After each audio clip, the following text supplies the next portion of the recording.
The Kurt dynasty, also known as the Kartids, was a Sunni Muslim dynasty of Tajik origin that ruled over a large part of Khorasan during the 13th and 14th centuries, ruling from their capital at Herat and central Khorasan in the Bamiyan. They were at first subordinates of Sultan Abul Fatih Ghiyas-ud-Din Muhammad bin Sam, Sultan of the Ghurid Empire, of whom they were related, and then as vassal princes within the Mongol Empire. Upon the fragmentation of the Ilkhanate in 1335, Mu'izz-ud-Din Husayn ibn Ghiyath-ud-Din worked to expand his principality. The death of Husayn b. Ghiyath-ud-Din in 1370 and the invasion of Timur in 1381 ended the Kurt dynasty's ambitions. Vassals of the Ghurid dynasty. The Kurts trace their lineage to Taj-ud-Din Uthman Margini, whose brother, Izz-ud-Din Umar Margini, was the vizier of Sultan Ghiyas-ud-Din Muhammad bin Sam. The founder of the Kurt dynasty was Malik Ukn-ud-Din Abu Bakr, who was descended from the Shansabani family of Gur. Malik Ukn-ud-Din Abu Bakr married a Ghurid princess. Their son Shams-ud-Din succeeded his father in 1245. Vassals of the Mongol Empire. Shams-ud-Din Muhammad succeeded his father in 1245, joined Salih Noyan in an invasion of India in the following year, and met the Sufi saint Baha'u'ddin Zakaria at Multan in 1247–8. Later he visited the Mongol ruler Mongke Khan, who placed under his sway Greater Khorasan and possibly region up to the Indus.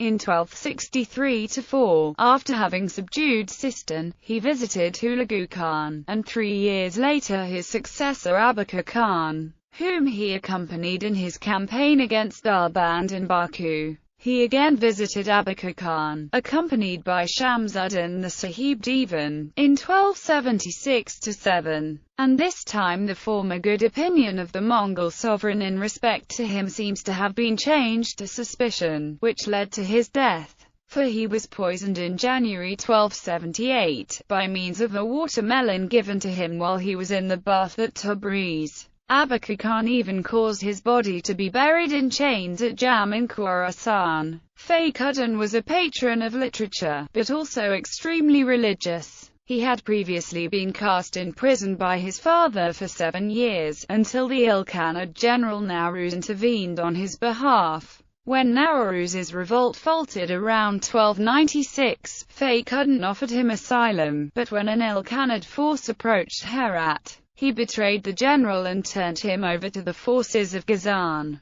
3 years later, Fakhr-ud-Din fought against Ghazan's successor Uljatu, who shortly after his ascension in 1306 sent a force of 10,000 to take Herat. Fakhr-ud-Din, however, tricked the invaders by letting them occupy the city, and then destroying them, killing their commander Danishmend Bahadur in the process. He died on 26 February 1307, but Herat and Gilan were conquered by Uljatu. Shams-ud-Din Muhammad was succeeded by his son Ukn-ud-Din. The latter adopted the title of Malik, which all succeeding Kurt rulers were to use. By the time of his death in Khazar on 3 September 1305, effective power had long been in the hands of his son Fakhr-ud-Din. Fakhr-ud-Din's brother Ghiyath-ud-Din succeeded him upon his death. Almost immediately, he began to quarrel with another brother, Ala-ud-Din ibn Ukn-ud-Din. Taking his case before Uljatu, who gave him a grand reception, he returned to Khorasan in 1307.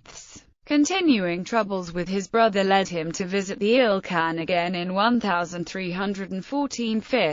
Upon returning to Herat, he found his territories being invaded by the Chagatai prince Yasura, as well as hostility from Qutb-ud-Din of Isfazar and the populace of Sistan. A siege of Herat was set by Yasura. The prince, however, was stopped by the armies of the Ilkhanate, and in August 1320, Ghiyath-ud-Din made a pilgrimage to Mecca, leaving his son Shams-ud-Din Muhammad ibn Ghiyath-ud-Din in control during his absence.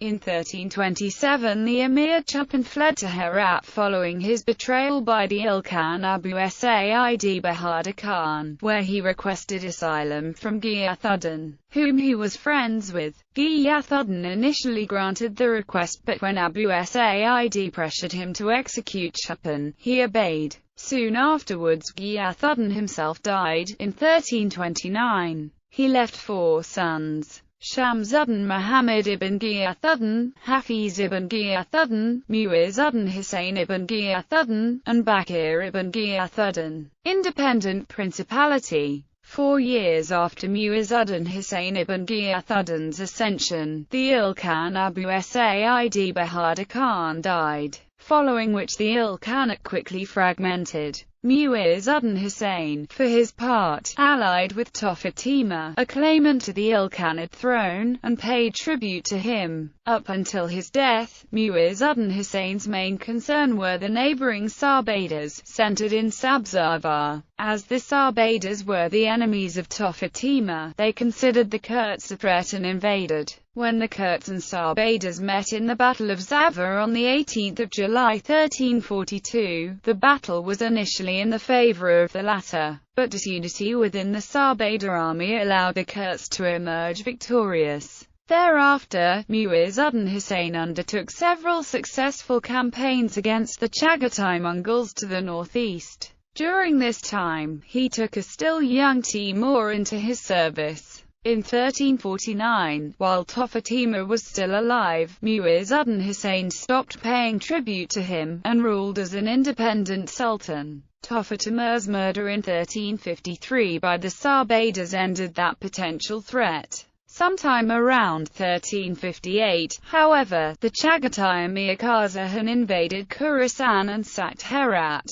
As he was returning home, Qazahind was assassinated, allowing Mu'izz-ud-Din Husayn to re-establish his authority. Another campaign by the Sabaydas against Mu'izz-ud-Din Husayn in 1362 was aborted due to their internal disunity. Shortly afterwards, the Kurt leader welcomed Shia dervishes fleeing from the Sabayda ruler Ali Muayyad, who had killed their leader during the aborted campaign. In the meantime, however, relations with Timur became tense when the Kurds launched a raid into his territory. Upon Mu'izz-ud-Din Husayn's death in 1370, his son Ghiyas-ud-Din Pir Ali inherited most of the Kurd lands, except for Saryx and a portion of Kohistan, which Ghiyas-ud-Din's stepbrother Malik Muhammad ibn Mu'izz-ud-Din gained. Vassals of the Timurids. Ghiyas-ud-Din Pir Ali, a grandson of Fatima through his mother Sultan Khatun, attempted to destabilize the Sabaydas by stirring up the refugee dervishes within his country. Ali Muayyad countered by conspiring with Malik Muhammad. When Ghiyas-ud-Din Pir Ali attempted to remove Malik Muhammad, Ali Muayyad flanked his army and forced him to abort the campaign, instead compromising with his stepbrother. The Sabaydas, however, soon suffered a period of internal strife,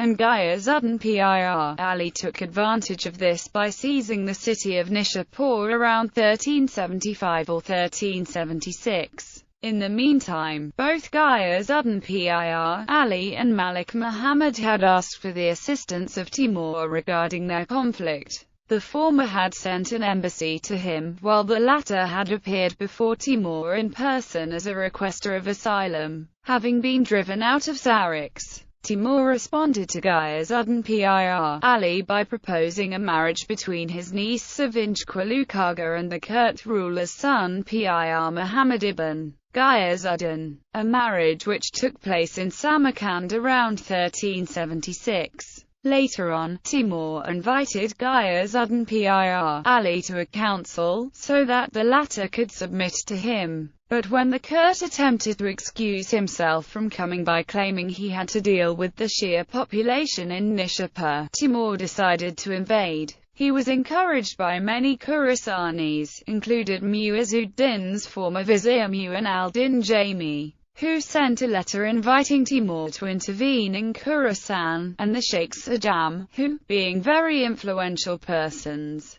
had convinced many of the Kurd dignitaries to welcome Timur as the latter neared Herat. In April 1381, Timur arrived before the city, whose citizens were already demoralized and also aware of Timur's offer not to kill anyone that did not take part in the battle. The city fell, its fortifications were dismantled, theologians and scholars were deported to Timur's homeland, a high tribute was enacted, and Ghiyas-ud-Din Pir Ali and his son were carried off to Samarkand. Ghiyas-ud-Din Pir Ali was made Timur's vassal, until he supported a rebellion in 1382 by the Maliks of Herat. Ghiyas-ud-Din Pir Ali and his family were executed around 1383, and Timur's son Miran Shah destroyed the revolt. That same year, a new uprising led by a Sheikh Daud Katatai in Isfazar was quickly put down by Miran Shah. The remaining Kurds were murdered in 1396 at a banquet by Miran Shah.